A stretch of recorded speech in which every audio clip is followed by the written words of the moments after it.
오늘 아시겠지만 메모리얼 데이 위켄드입니다. 예. 이 메모리얼 데이가 제가 미국에 와가지고 한 해 한 해 경험하면서 매년 아주 특별한 감동을 많이 받았는데, 그 이유는 제가 위스콘신에서 사역을 하면서 사실 위스콘신에서만 얼마나 많은 젊은이들이 한국 전쟁에 참전하고 죽고 부상당하고 고통당했는지를 배우는 계기가 있었기 때문입니다. 아시겠지만 오늘 이 메모리얼 데이는 이 나라를 위해 싸우고 생명을 바친 이들을 기리는 날입니다. 생명을 바친 그 마음이 어떤 마음일까? 젊은 나이에, 이제 저도 여러분 보시기엔 아직 어리지만 저도 이제 곧 대학 가는 아이가 하나 있거든요. 보니까 제 아이보다 더 젊은 사람들도 있더라고요. 그 나이에 징집이 돼서 한국 전쟁뿐만 아니라 수많은 전쟁에서 이 나라를 위해 싸우는, 사실은 이 나라를 위해 싸우지만 그 마음의 중심에는 뭐가 있습니까? 내가 오늘 내 생명을 바쳐 싸우지 않으면 집에 있는 내 가족, 내 부모, 내 형제들이 안전하게 자유롭게 살 수 없다는 그 사명감, 그 용기, 그 사랑, 그 희생을 통해서 지금 우리가 이렇게 아늑하게 자유를 누리며 사는 것이죠. 우리 많이 듣는 그 말이 있지 않습니까? Freedom is not free. 우리가 누리는 자유와 행복은 거저 우리가 누리는 것이 아니라 누군가가 그것을 지키기 위해서 희생하였기 때문에, 그렇기 때문에 오늘 특별히, 오늘뿐만 아니라 우리가 늘 그분들을 기억하고 감사하는 마음을 갖고, 또 우리도 그만큼의 용기와 사랑으로 부끄럽지 않은 삶을 살 수 있기를 마음에 다짐하는 여러분이 되시길 축복합니다. 이번 주에 참 여러 가지 일이 있었는데, 아까 영상 보셨겠지만 우리 또 샬롬대 종강식이 있었거든요.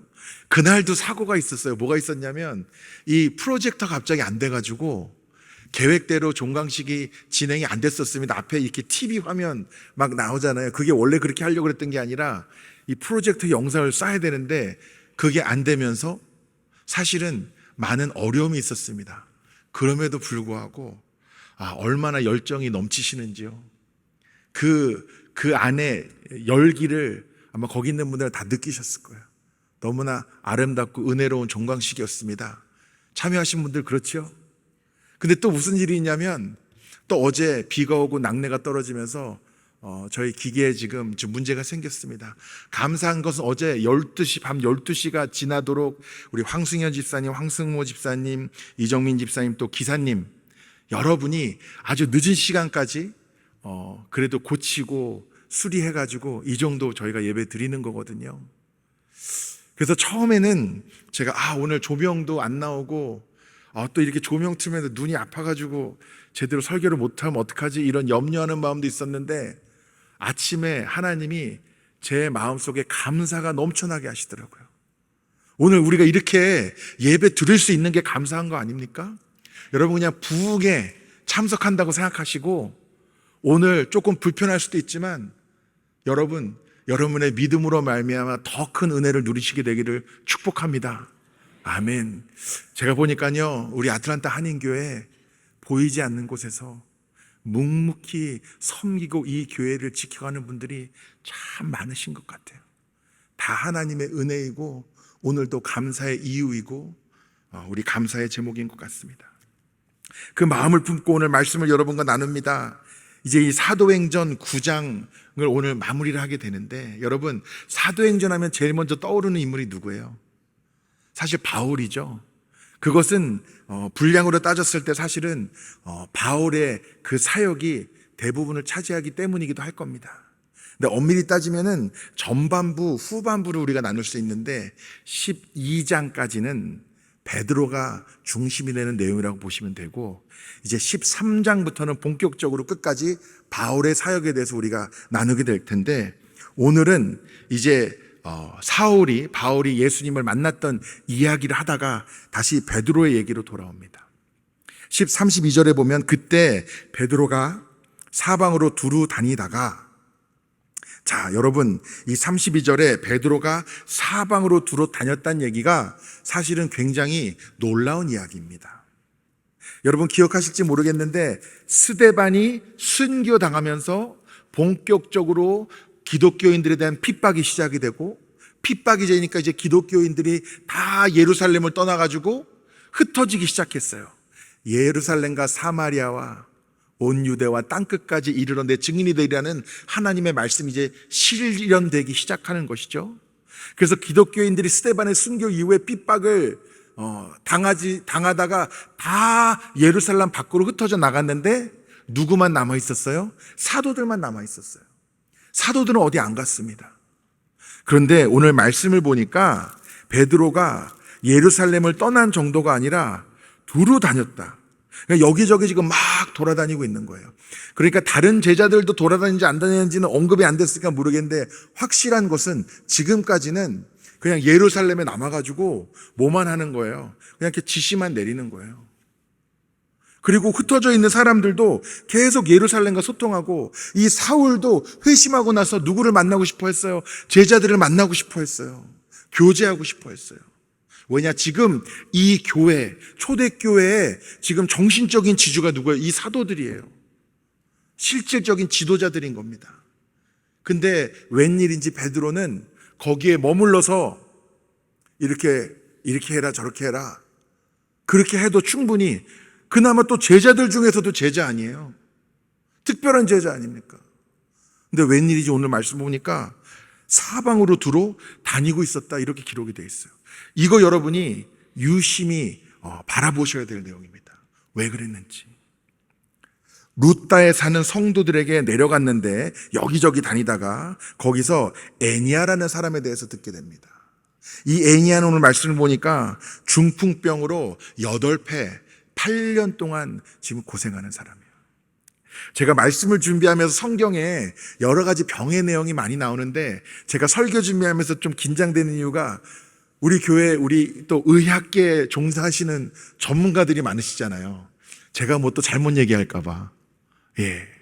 그런데, 제가 직접 중풍병을 경험한 것은 아니지만, 제 가까운 분들, 잘 아는 분들에게 들었던 이야기, 그것을 토대로 말씀드리면은, 이 중풍병은 굉장히 고통스러운 질병이라고 하더라고요.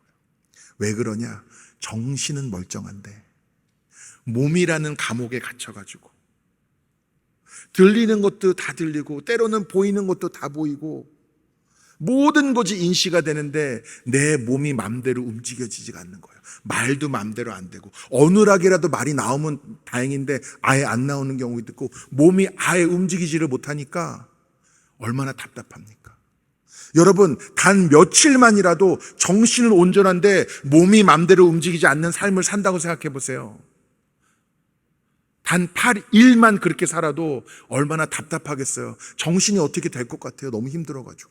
근데 지금 8년 동안 그렇게 산 거예요.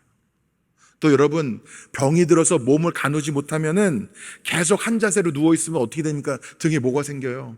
욕창이 생기잖아요.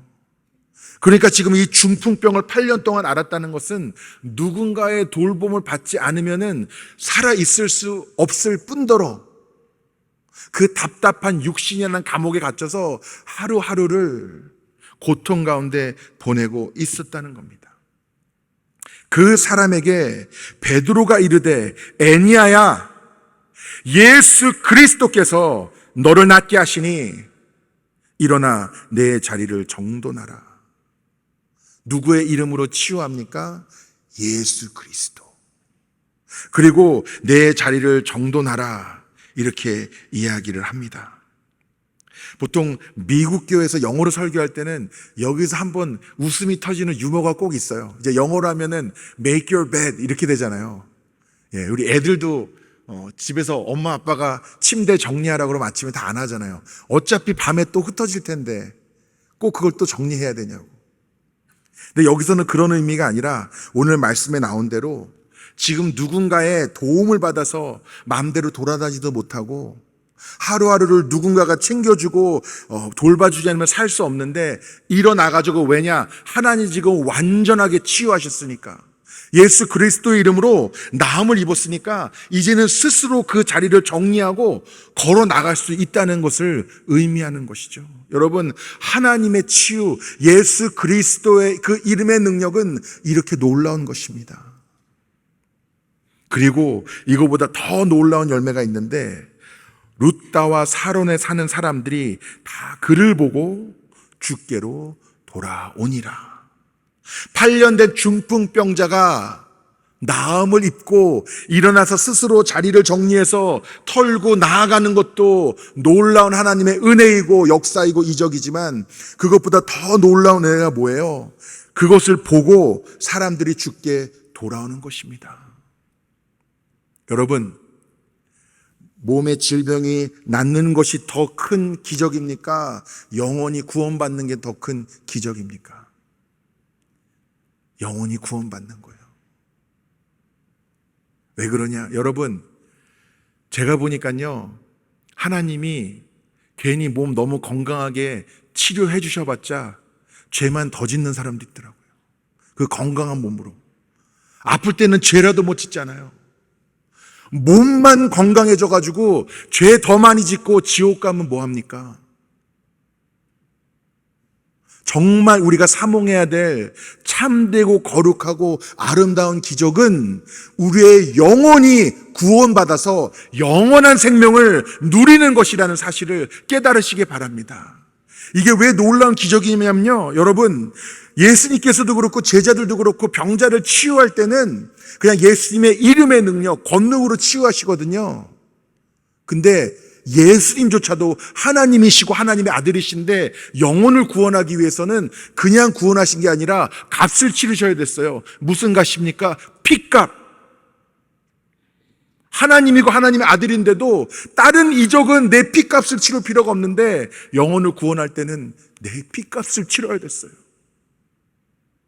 그 정도로 놀랍고 귀한 이적이라는 것입니다.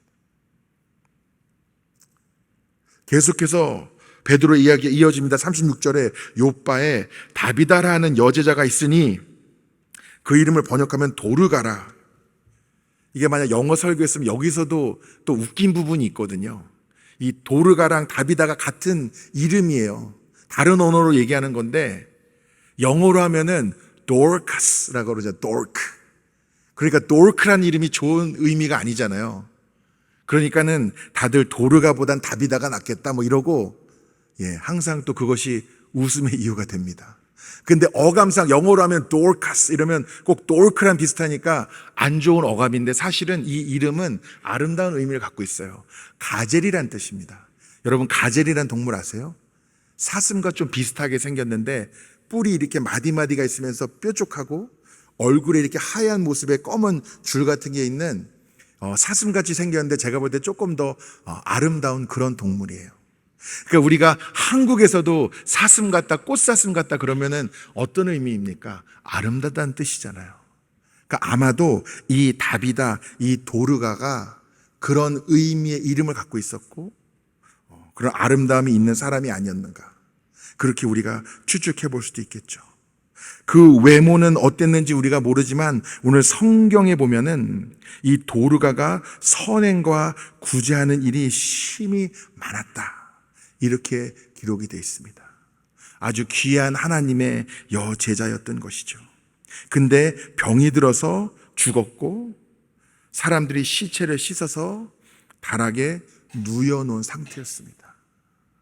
그런데 이 룻다가 요빠에서 가까웠기 때문에 여기 있는 사람들 중에 이제는 베드로가 가까이 있는데 혹시 베드로가 오면 어떻게 되지 않을까, 누군가 그런 생각을 한 거예요. 그래서 급히 간절하게 부탁해가지고 데려옵니다.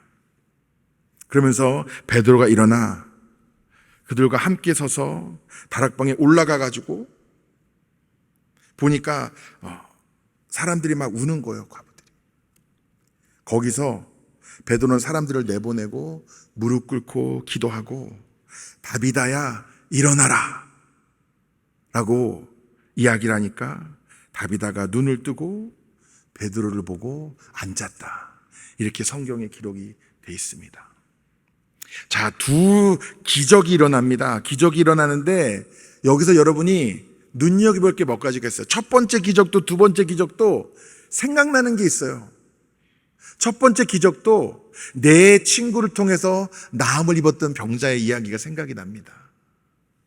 또 두 번째 이야기도 여기서는 다비다야 일어나라, 하지만 예수님도 소너야 일어나라, 달리다굼 하면서 살리신 이적이 있었잖아요.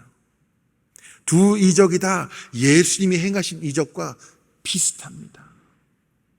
그런데 첫 번째 이적은 예수 그리스도의 이름으로, 또 두 번째 이적도 이적을 행하기 전에, 기적을 행하기 전에 베드로가 먼저 무릎 꿇고 뭘 했다고요? 기도를 했다고 나옵니다. 자, 그러니까 이 베드로가 예수님을 따라다니면서 또 보고 배운 건 있는 거예요. 근데 제가 베드로가 참 오늘 말씀에서 귀하다고 느껴지는 게 뭐냐면, 보고 배우고 안다고 다 그것을 삶으로 순종하고 살아가는 것이 아니라는 겁니다. 아는 건 기막히게 아는데 삶으로 사라지지 않는 믿음도 있더라는 거예요. 교회에도 그러기가 쉽습니다. 제가 늘 하나님께 기도하기를 우리 교회에 부흥을 허락해달라고 기도하거든요. 근데 어떤 부흥이냐? 일단은 기도의 부흥. 귀한 영혼들을 우리 교회로 인도해 주시는데 기도의 사명자들을 좀 보내주셨습니다. 좋겠습니다라고 간절히 기도하고요. 또 어떤 기도를 하냐면 하나님의 참된 일꾼들이 이 교회에 세워지게 해달라고 기도합니다. 하나님의 참된 일꾼들은 어떤 일꾼들이냐? 겸손하게 하나님의 사명을 감당하는 자들이 하나님의 일꾼인 줄 믿습니다. 저희 교회에는 그런 분들이 없으신데 다른 교회에서 경험한 것들을 좀 말씀드릴게요. 어떤 교회는요, 말은 많은데 행함이 없어요. 무슨 얘기냐면 자꾸 사무실에 찾아와가지고, 아, 목사님, 우리 교회는 왜 이런 거 안 합니까? 왜 이런 거 안 합니까? 찾아와서 Pastor, I don't know why our church doesn't do this, doesn't do that. 자꾸 얘기하는 거예요. 그러니까 아이디어는 많은데 본인은 하겠다는 거예요, 안 하겠다는 거예요? 안 하겠다는 거예요. I don't know why the church doesn't do the church. Who's the church? 교회가 누굽니까? 그러니까 제가 다른 의미로, 그러니까 저보고 하라는 건지, 임원들 보고 하라는 건지, 누구 보고 하라는 건지. 여러분이 좋은 아이디어가 있으셔가지고 저한테 나눠주시는 것도 참 감사하지만, 정말 하나님의 일을 할 때 필요한 것은요, 가장 굳은 일. 아까도 말씀드렸잖아요. 제가 아마 얘기해서 부끄러워서 하실지도 모르는데 이렇게 밤늦게까지 누가 알아주든 안 알아주든 교회를 사랑하는 마음으로 이 교회를 지키고 헌신하는 분들이 계시다니까요. 근데 또 어떤 분들이 있냐? 나는 위원장은 하는데 부위원장은 안 하겠다. 이런 분들도 있어요. 나는 셀장은 하는데 부셀장은 안 하겠다. 이런 분도 있어요. 아틀란타 한인교회는 없어요. 다른 교회. 내 사회적 지위와 명예가 있는데 그런 하찮은 일을 내가 어떻게 합니까? 근데 내가 세상 경험이 많고 지식이 많고 똑똑하니까 제 얘기를 들으면 목사님 사역에 도움이 될 겁니다. 물론 저보다 똑똑한 분들 많으시겠죠. 근데 아이디어만 많으면 뭐합니까? 제가 다 할래도 할 수가 없어요. 제 모교회 춘천중앙교회에서 제가 어릴 때 자랐습니다. 100년이 넘은 역사를 갖고 있는 교회예요. 춘천이 아시는지 모르겠지만 굉장히 살기 좋은 곳이고 또 교육도시입니다. 그래서 제가 어릴 때 저희 교회 장로님들은 교육자들이 많으셨어요. 학교 선생님, 지금도 그런데 교수님 이런 분들이 많았어요. 그러니까 다 점잖고 선비 같으세요. 어느 날은 갑자기 우리 장로님들끼리 성경 공부하고 기도 모임 하다가 은혜를 받으셔가지고 마음을 모아서, 그때 이제 저희 아버님이 담임 목사님이셨거든요. 앞으로 당분간 교회 화장실 청소는 저희가 하겠습니다. 그러고서 한동안 교회 화장실 청소를 하셨어요. 왜 하시냐고 그러니까 그냥 그렇게 기도하다 하나님 주신 감동이 있다고 하더라고요. 여러분, 그 일로 인해서 제가요, 지금도 그것을 기억하는데, 정말 하나님의 귀한 일을 감당하는 사람들은 높은 자리를 바라보고 사람들의 인정을 구하는 것이 아니라, 말로만 이렇게 해야 된다 저렇게 해야 된다 얘기하는 것이 아니라 몸소 그것을 삶으로 살아가는 사람들이구나. 여러분은 어떠세요? 그런 분들 얘기만 들어도 존경스럽지 않으세요? 장로님들 부담 가지시라고 하는 얘기는 아닙니다. 화장실 청소 안 하셔도 돼요. 화장실 청소를 해야 된다, 뭘 해야 된다, 이게 아니고, 베드로가 아무리 예수님이 하시는 일들을 직접 봤어도 그거를 몸소 행하는 삶을 살지 않으면 아무 소용이 없는 거잖아요. 근데 배운 대로 그대로 지금 행하고 있다는 것이죠. 그리고 행하다 보니까 예수 그리스도의 피값으로 구원받게 될 그 영혼들이 주님을 받아들이고 주님에게 돌아오는 사건이 열매로 나타나더라는 것입니다. 그리고 여러분 반드시 기억하셔야 될 것은 베드로도 기도가 늘 먼저였습니다. 여러분, 기도 없이 능력이 나타나지 않습니다. 기도 없이 은혜가 부어지지 않습니다. 기도 없이 구원의 역사가 나타나지 않고요, 기도 없이 하나님의 축복이 부어지지 않습니다. 여러분, 기도하지도 않으셨는데 부자 되셨어요? 그거 하나님의 축복 아니에요. 부자라고도 하나님에게 축복받은 사람입니까? 아니에요. 우리가 우리의 삶의 열매가 하나님이 주신 것이 되기 위해서는 반드시 기도가 선행되어야 한다는 것입니다. 여러분 꼭 기억하시기를 축원합니다. 베드로는 기도가 먼저였고 그 기도를 통해 하나님의 역사가 나타났다는 것을. 저는 사실 오늘 말씀을 준비하면서 제 마음에 여러 가지 부대낌이 있었습니다. 분명히 구원이 가장 놀라운 이적인 것은 맞는데, 그래도 치유도 너무 간절한 것인데, 저희가 날마다 우리 환우들 위해서 기도하거든요. 기도하다 보면 하나님이 치유해 주실 때도 있고, 또 우리가 구한 대로 다 들어주시지 않을 때도 있더라고요. 오늘 말씀을 보면서 다비다가 선행과 구제에 힘썼던 사람이니까 그래서 특별히 하나님이 살려주신 건가? 아니면 이 애니야가 특별히 불쌍한 사람이었으니까 하나님이 치유해 주셨는가? 그러면 하나님이 치유해 주지 않으신 분들은, 살려주지 않으신 분들은 하나님이 덜 사랑하신 건가? 저희가 어제도 우리 조정화 성도님 천국 환송 예배를 드렸거든요. 물론 그 예배 가운데 은혜와 기쁨도 있지만 우리 유족들과 또 가족들의 슬픔과 눈물도 있거든요. 지금까지 간절히 기도했지만 왜 하나님께서 지금까지만 허락을 하시는지, 왜 이렇게 될 수밖에 없는지 물을 때 왜 그런지 정확히 알 수 없는 그런 상황도 사실 저희의 삶에 많이 있잖아요. 여기 계신 분들 중에도 사랑하는 가족을 잃거나 지금도 병환 가운데 있어서 하루하루를 고통 가운데 보내시는 분들도 분명히 있거든요. 주님, 왜 어떤 사람은 치유해 주시고 어떤 사람을 살려주시고 어떤 사람은 안 해주시나요? 근데 제가 오늘 말씀을 읽고 또 읽으면서 깨달은 게 있는데요.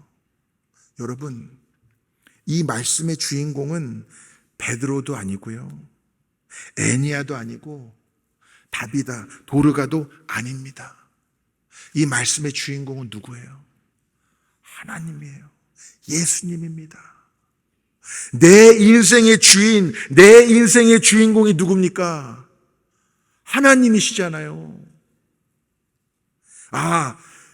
애니야가 어떤 사람이었기 때문에, 다비다가 어떤 사람이었기 때문에 이것이 아니고 하나님의 계획과 섭리 가운데 베드로도 애니야도 다비다도 다 하나님께 귀 쓰임을 받은 것입니다.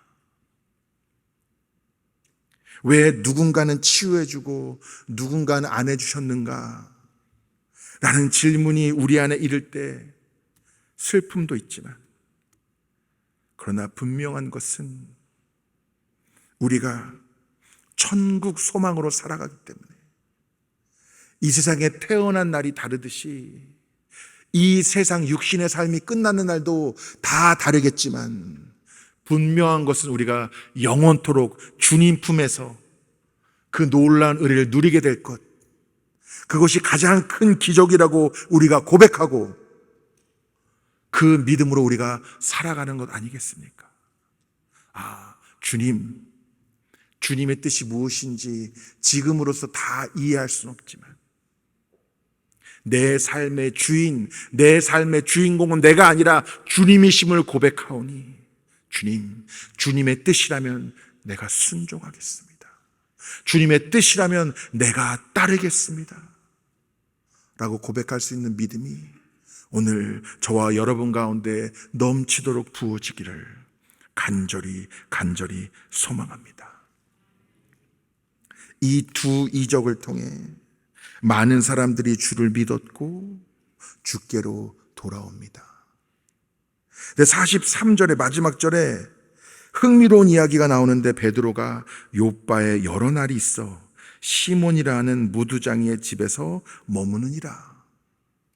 여러분, 무두장이가 뭔지 아세요? 가죽을 다루는 사람입니다. 가죽을 염색하거나 잘라서 물건을 만들거나 공예를 하거나 이런 사람을 무두장이라고 우리가 할 수 있어요. 근데 이 가죽이라는 건 결국 뭐냐면 죽은 동물의 시체거든요. 그러니까 여러분, 유대교 전통에서 정결법이라는 게 있는데 죽은 동물의 시체를 만지면 어떻게 되는 거예요? 부정해지잖아요. 그러면 정결 예식을 해야 하기도 하고 또 일정 기간은 부정하게 있을 수밖에 없어요. 근데 이 무두장이는 날마다 가죽을 만지는 사람이니까 날마다 죽은 동물의 시체를 만지는 사람이에요. 유대인들이 무두쟁이 가까이 가겠습니까? 안 가겠습니까? 이 무두장이는 유대인들의 전통에서는 가까이 가면 안 돼요. 부정한 사람 만지면 나도 어떻게 되는 거예요? 나도 부정해지는 거예요. 근데 오늘 말씀의 마지막에 분명히 여러분 생각해 보세요. 베드로가 지금 8년 된 중풍병자를 일으키고 죽은 자를 살렸습니다. 지금 얼마나 많은 사람들이 자기 집에 묵기를 원하겠어요. 그런데 그 많은 집 중에서 무두장이의 집에서 그는 머물렀다고 오늘 말씀이 매듭이 지어집니다. 이것은 굉장히 의미가 있는 이야기예요. 처음에 말씀드렸죠. 다 지금 사도들이, 예수님의 제자들이 예루살렘에 머물러가지고 이 정신적인 지도자의 역할을 하면서 이렇게 하라 저렇게 해라 지시만 내려도 충분할 텐데 오늘 말씀을 보니까 하나님이 어떤 감동을 주시는지 베드로는 지금 사방을 돌아다니면서 지시하는 게 아니라 자기가 몸소 뛰면서 예수님이 하셨듯이 지금 기적을 행하고 복음을 전하고 있어요. 말씀에 다 기록이 되진 않았지만 여러분, 말씀에 기록이 되지 않았다고 없는 건 아니거든요. 저는 이 말씀을 보면서 그런 생각도 했습니다. 기적도 행했겠지만 말씀도 전했겠죠.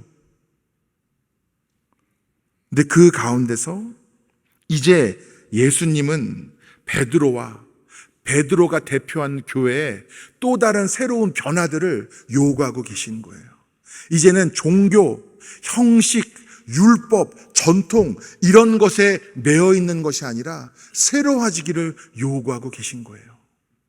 물론 여러분, 전통, 율법 부정적으로 쓰이면 부정적인 얘기지만 그런 것들이 다 나쁜 건 아니에요. 전통이 당연히 다 나쁜 건 아니잖아요. 그런 것들을 통해서 보존되는 우리 신앙의 귀한 부분들도 분명히 있습니다. 제가 사역을 할 때 지금도 저를 젊게 보시는 분들이 있지만 한 1, 20년 전엔 제가 더 젊었잖아요. 제가 사역을 하면서 그때는 제 마음에 어떤 뜨거움이 있었냐면 교회도 변해야 된다. 교회도 이제 고리타분한 옛날 교회가 되면 안 되고 교회도 새로워져야 된다. 그래가지고 사역을 하면서 제가 맡은 모든 거는 다 막 혁신, 개혁, 막 변화, 달라져야 된다. 교회도 달라지는 세대, 달라지는 세상을 향해서 정말 그들이 귀 기울일 만한 복음을 전하려면 우리도 변해야 된다. 제가 막 그렇게 설교했거든요. 그랬더니 어떤 성도님이 나중에 저를 찾아오셔서, 그분도 그렇게 나이도 많은 분도 아니었어요. 저한테 뭐라 그러냐면 제발 변화 얘기 좀 그만하래요. 그래서 왜 그러냐니까, 그렇지 않아도 직장에서도 매일 그런데요. 혁신 변화. 변하지 않으면 살아남지 못한다. 그래가지고 매일 뭘 뒤집어 엎는다는 거예요. 매일 뭘 바꾼대요. 너무 지친대요. 그래서 내 마음은 일주일에 하루만이라도 교회에 왔을 때 좀 익숙했으면 좋겠고, 찬양도 좀 익숙한 찬양, 예배도 익숙한 예배, 설교도 익숙한 설교, 좀 편안하게 있고 싶은데 목사님이 제일 심하대요. 혁신과 변화 얘기가. 그 얘기를 들으면서 저도 깨달은 것도 많이 있었습니다. 근데 여러분, 당연히 저도 너무 변화 이러면 안 되겠죠. 근데 우리가 품고 있는 복음이 어떤 복음인지 여러분이 잘 이해하셔야 되는데, 우리가 품고 있는 복음 진리, 하나님의 말씀은요, 수천 년 동안 1획도 우리가 바꾸지 않으면서 보존하는 영원한 진리가 여기 담겨 있습니다. 이것은 앞으로 수천 년이 더 지나도 바뀔 것이 아니에요. 그대로 변하지 않고 보존되어야 될 진리예요. 근데 이 진리 안에, 예수님의 말씀 안에 어떤 내용들이 있습니까? 보라, 이전 것은 지나갔으니 뭐라고 하셔요? 새 것이 되었다. 새 술은 새 부대.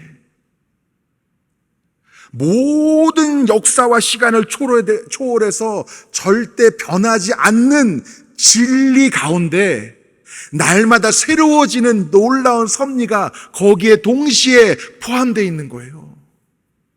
그러니까 세상은요, 진짜 다 바뀔 수도 있어요. 그러나 우리는 바뀌지 않는 진리가 여기 있습니다. 근데 그 진리는 뭐라고 하시는 거예요? 날마다 새롭게 하신다는 거예요.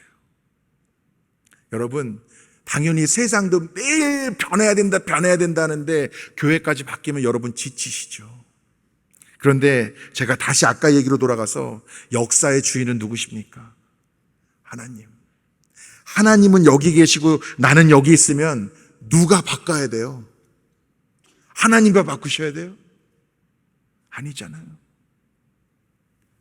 베드로도, 제가 베드로였으면은, 나 이제 내가 지금 짬밥이 있는데, 죄송합니다, 세상적인 표현을 써가지고, 내가 그래도 제자들 중에도 특별히 예수님의 사랑을 받은 제자고, 얼마든지 예루살렘에 남아가지고 조금 편하게 사역을 해도 될 텐데, 굳이 여기저기 돌아다니면서 굳은 일들을 감당하고, 특별히 이제 10장 이후에도 이 이야기의 계속 연장선입니다.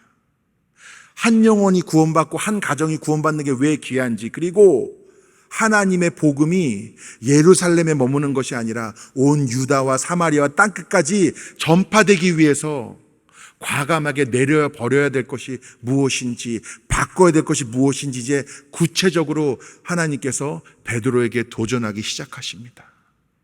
근데 중요한 것은, 베드로는 나의 것을 고집하지 않고 나를 주님에게 맞춰 나아갈 수 있는 믿음과 순종이 있었다는 것입니다. 여러분, 하나님은 저와 여러분에게 어떤 변화를 요구하실지 모릅니다. 그러나 중요한 것은 우리의 삶과 모든 역사의 주인은 하나님이시며, 우리의 삶의 기쁨과 은혜는 주님에게 순종하고 주님을 섬기는 것으로부터 나와야 한다는 것입니다. 오늘 말씀이 얼마나 놀랍습니까? 사람을, 병을 고치기도 하고 죽은 자를 살리기도 하고, 이제는 그동안 살아왔던 고정관념, 하나님이 주셨다고 하지 않은 실상은 사람들이 세워놨던 율법과 사람들의 전통을 넘어서서 이제 복음은 미치지 않는 곳이 없고, 구원하지 못할 영혼이 없고, 변화시키지 못할 것이 이 세상에 아무것도 없다는 것을 오늘 말씀을 통해서 보여주고 계신 것이죠. 여러분, 제가 보니까 우리 교회는요, 우리 성도님들의 신앙의 수준이 평균적으로 굉장히 높다는 걸 제가 많이 깨닫게 됩니다. 그래서 사실 말씀 준비하는 것도 어려워요. 여러분도 수준이 있으시니까. 근데 여러분, 아는 것만으로 부족합니다. 주님이 깨닫게 하신 그 진리를 우리는 살아가야 합니다. 실천해야 됩니다. 때로는 내가 옳다고 확신했던 수십 년간 그렇게 지켜왔던 나의 소신일지라도 만약 주님이 바꾸기를 원하시면 내려놓을 수 있는 순종과 결단도 있어야 됩니다. 그것이 무엇인지는 제가 다 알지 못하겠지만 오늘 말씀이 저와 여러분에게 그렇게 도전하고 있습니다. 마지막에 무두장이의 집에서 여러 날 머무는 베드로의 모습을 기억하시면서 오늘 주님이 나를 어디로 인도하시는지, 나에게 어떤 사명을 맡겨주시는지 잘 분별하고 순종하는 여러분이 되시기를 축복합니다. 저와 여러분을 통해 하나님의 역사가 계속 이어지고 참되고 귀한 기적 그리고 열매인 구원의 역사에 저와 여러분이 동참하게 되기를 간절히 축원합니다. 기도하시겠습니다. 사랑과 은혜가 풍성하신 주님, 감사합니다. 예수 그리스도의 피값으로 놀라운 구원의 기적이 우리 가운데 누려지게 하시니 감사합니다. 주님, 베드로 같은 믿음을 주셨어. 주님이 우리에게 보여주신 것, 깨닫게 하신 것을 순종함으로 살아가고 열매 맺을 수 있는 저희가 될 수 있도록 인도하여 주시고 변하지 않는 진리를 마음에 품으며 그러나 날마다 나를 새롭게 하시는 그 놀라운 은혜를 누리며 나아갈 수 있도록 인도하여 주시옵소서. 주 예수 그리스도의 이름으로 기도드리옵나이다. 아멘.